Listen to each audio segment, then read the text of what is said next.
Өнөө хотын уралдаан шалгуулалтыг зохион байгуулах шийдвэр энэ оны 2 дугаар сард Монгол Улсын засгийн газраас гарсан.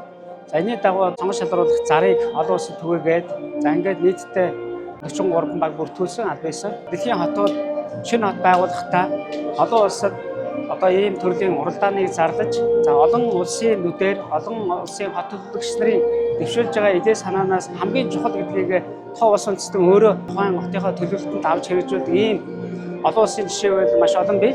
За энэний хүрээгээр одоо ингэ зохион байгуулж байгаа гэсэн. За бидний хүлээлт бол ямар хүлээлт байгаа вэ? Нэгдүгээрт бол Хүннү хотыг байгуулах, Хүннү хот гэж нэрлэх асуудал бол энэ оны 1-р сарын 24-ний өдөр улсын хурлаар тогтсон, хуулийн өөрчлөлт орсон. Энтэй холбоотойгоор том төслүүдийг хамгийн түрүүнд маш богино хугацаанд Хүннү хот гэдэг энэ нэршлиг таниулах, олон улсаас орчлон таниулах ийм зорилготой байсан.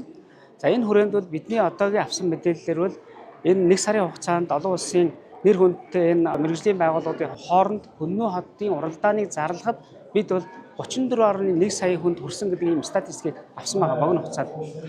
За энэ ч утгаараа энэ Хүннү хотыг барьж байгуулахад энэ татвар төлөгчдийн мөнгөөр тийм их хувийг санхүүжих болцоо байхгүй. Тийм учраас 24% нь улсын төсвийн хөрөнгө оруулалтаар 76% нь дотоод гадаадын хөрөнгө оруулалтаар босгоно гэж төлөвлөж байгаа.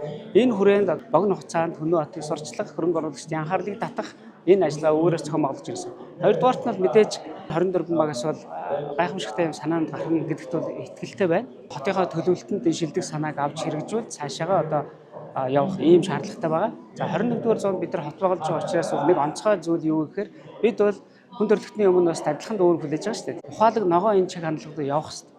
Тэр ч утгаараа манай хотын хувьд бол эрчим хүчний эхөөсүрээ нар салхи, газрын бөмбөг, материал хараагуур, хийн гэдэг бусад холимог аль болох ээлтэй байдлаар ингэ шийдэж байна. За нөгөө талдаа бол энэ хотод баригдах барилга байгууламжууд нь дулаан алдагдал одоо хэмнэлттэй аль болох массив ийм одоо шаардлагуудыг тавьж явах читэй одоо барилгууд нь дээврээ бол сэргээгт эрчим хүчээр тоноглох тийм ээ. За дотор агарын чанарыг хянах гэдэг ийм зүйлүүдийг хүсэж байна. За мөн түнчлэн хотын хувьд бол тээврийн сүлжээ маш чухал байдаг. Тийм учраас манай хуулинд нэг чухал өөрчлөлт орсон байгаа. Юу гэхээр Хүннү хотын тээврийн хэрэгсэл нь захиргаан болон хос тэжилтэй байна гэж хуульчилсан. За энэ бол бас Монгол Улсын эрх зүйн орчинд шинээр орж иж байгаа юм ногоон гих тал руу явж байгаа ойлголт байгаа.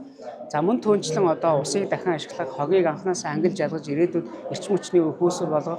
За ингээд тухайн цаг үеийн технологийн хамгийн олол дээд талыг авч хотын үйл ажиллагааг ухаалаг одоо удирдлагын системээр удирдах гэдэг ийм юм онцлогтой байгаа.